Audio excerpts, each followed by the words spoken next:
kabatang helmet, good morning. Sa in-upload natin na vlog regarding sa headquarters. Naku mga kabatang helmet, abangan nyo yan ha. Abangan nyo yung update natin regarding dyan.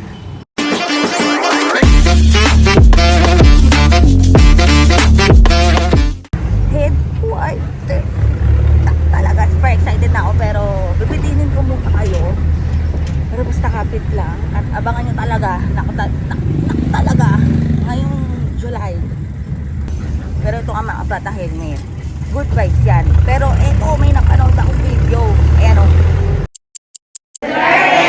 Ako ang pangalawang Pangulo ng ating bansa. Nagpapasalamat ako sa inyong pagtanggap sa akin dito at nagpapasalamat ako sa inyong paghanda ng inyong mga welcome banners. At dahil marami sa inyo ang first time, lahat kayo first time lang nakakita sa akin.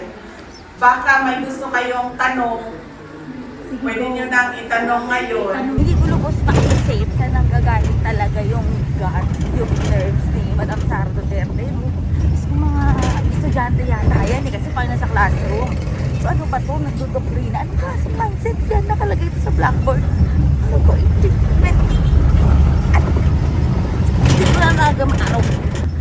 Grabe no. Yan yung Vice President na binoto nyo. Nakakaloka lang talaga kasi tama ba yun? Tama ba yun? Yung ganyung mindset na magdoktrina ka sa mga estudyante na no to impeachment. Maintindihan. Pero ayun nga mga bata, kahit kumpi na kung anong may sabi nyo dyan. Nakakaloka lang talaga. Pero kung pagtarang mayor kayo nilubrito ang balita natin, ito ang positivity lang at good vibes. Basta abangan nyo yung i-update natin ngayong July. So kapag talaga.